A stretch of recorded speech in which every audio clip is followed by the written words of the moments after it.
की कुणाला वाटतंय आमच्या NSS स्टुडंटला की माझ्यावर कोणतरी काहीतरी केलेलं असं मला डाऊट आहे, कळत नाही असं वाटतंय का? तुला वाटतंय?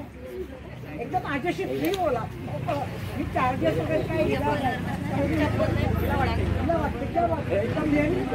एकदम क्लिअर तर सांगतो तिला वाटतंय का? काय ना तुला हां काय ना तुला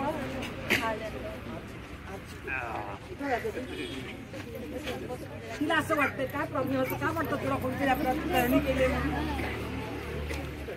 काही होत नाही ना, अभ्यासात लक्ष वगैरे नाही असं हिला वाटतंय.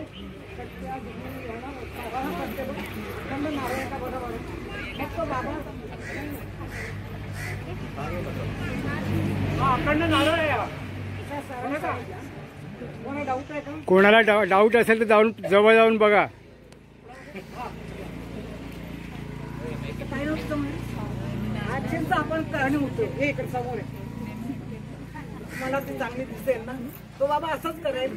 परत तो सगळं तिथे मांड भरेल, पाटावर सगळं तांदूळ नारळ बेबी डॅग आहे आणि पंत म्हणून आरचीची करणी उतरवायचा प्रयत्न करेल.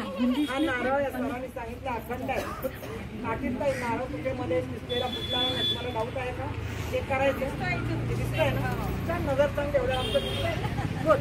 तो बाबा असं करेल, तो म्हणेल कोकणातला म्हणतोय बहादरबान बांदेबान महीबान बांदेबान नदीबान बांदेबान साथे असताबान नाही बांधेगा तो तेरी शक्ती मिळी बघली.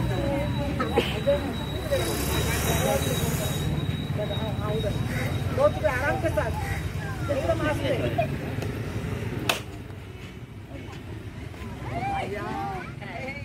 नारियल पूरी तरह से अखंड था.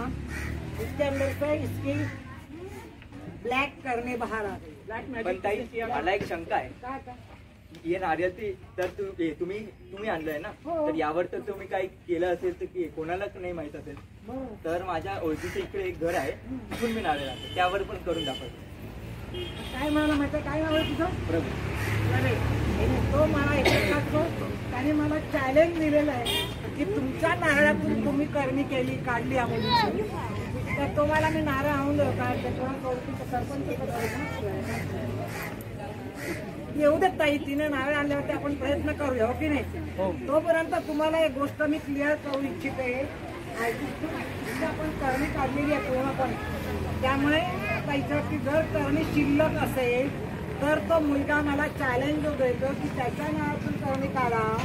जर हिच्यावरती केलेली करणी शिल्लक असेल तरच हा म्हणतो कसं येईल, नाहीतर येणार नाही. क्लिअर क्लिअर करता बरोबर की नाही? मग तो आता असं नारळ घेऊन परत जाऊन पोरा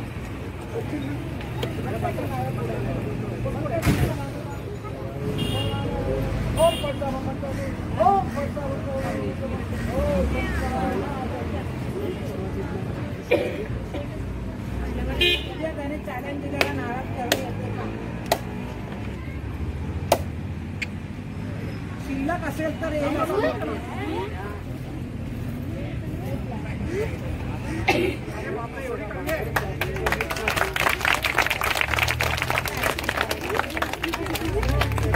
मध्ये इथे करणे आली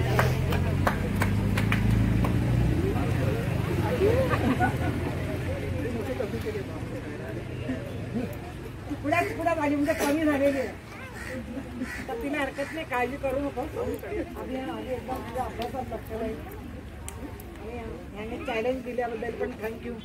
तसंच द्यायला पाहिजे, आपण देत नाही.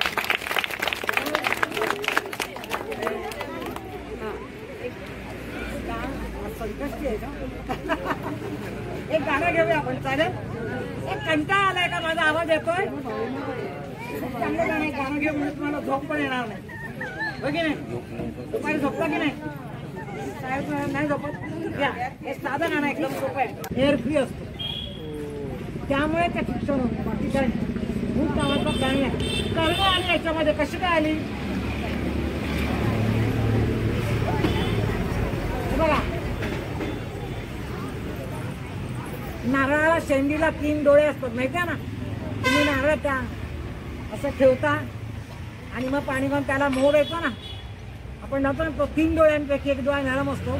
त्याच्यामुळे तुम्ही पूजेमध्ये नारळ ठेवला की बऱ्याचदा पूजेच्या वेळेला तांदूळ अक्षता वगैरे करताना पाणी शिंपडलं जातं आणि हा नारळ पुनरुत्पादन होण्यासाठी तयार असेल तर याच्यामध्ये त्याला कोंब येतो. सगळ्या नारळामध्ये कोंब येत नाही. ही नैसर्गिक प्रोव्हिजन आहे, नॅचरल फॉर रिप्रोडक्शन.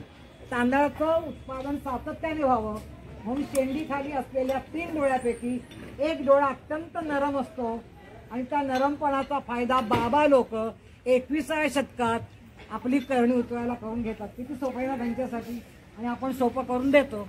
अतिशय वाईट आहे, मला खूप वाईट वाटतं असं जेव्हा अशा केसेस मी पकडते. हे बघा, घरी जाऊन नारळ नीट बघा. हा, आता जर तुमच्या समोर अशी कोणी करणी केली आणि त्याच्यातून रिबीन, टाचण्या, पिन किंवा काही अशा छोट्या गोष्टी बाहेर काढल्या, त्यांना सांगायचं ह्याच्यातून हत्ती बाहेर काढून दाखवा, नाहीतर मोठी कार बाहेर काढून दाखवा. ह्याच्यात जेवढं मावतं तेवढंच काढू शकतो. ह्याच्यापेक्षा मोठ्या भोकापेक्षा, शेंडीमध्ये जी 3 भोकं असतात त्या भोकापेक्षा मोठं असेल तर ते काढता येत नाही.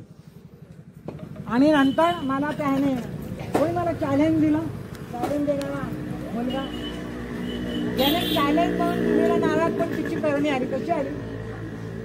त्याला नाही का तुमच्यापैकी कोणाला ओळखत नव्हते, एक्सेप्ट सुतार सर आमचा मी काम. कशी आली कोण सांगतोय? डोकं चालवायचा कार्यक्रम. त्याने मला चॅलेंज कसं काय दिलं? अरे चालव ना डोकं जोरात, हे घ्या. मग बरोबर आहे, घाबरायचं नाही त्याच्यामध्ये. मी त्याला बाबा बुवांच्या दरबारामध्ये त्याचे एजंट असतात, लक्षात ठेवा.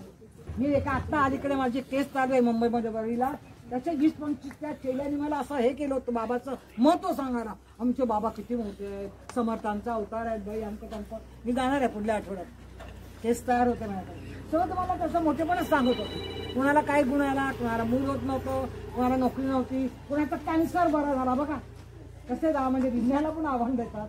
कॅन्सर बाबा लोक मंत्राने बरा करतात, त्यांना लाज वाटत नाही. आणि कॅन्सर घेऊन बरं व्हायला जाणार तर अजिबातच वाटत नाही. तर त्या भक्तांचं काम ह्याने उत्तम केलं म्हणून कसं आपण प्रवेश, सॉरी तुझं नाव मी विसरतो, प्रवेशचं. त्याला मी एकदाच सांगितलं, पण ती समजून घ्यायची ही असतं नोटीची त्याची. तुम्ही मला काही काळजी करू नका. मी म्हटलं सरपंचांचं घर किती लांब आहे, ते जर ड्रॅमॅटिकली करावं लागतं सगळं. तुम्हाला लांब कुठेतरी तुम्ही नका काळजी करू, मी करतो ते. तेव्हा इतकं त्याने मला कॉन्फिडन्स केला आणि त्यांनी छान निभावलं. एजंटची भूमिका त्याने खूप चांगली पार पाडली. पुढे मागे आणि समाज यायला हरकत नाही. मी सगळ्यांनी या, आपण तुमच्या जवळ टाका काढूया या सगळ्यामध्ये. आणि मग एकमेका सहाय्य करणे, अवघे धरू सोपन राहिणे, आपण बाबा लोकांची हजेरी घेऊया.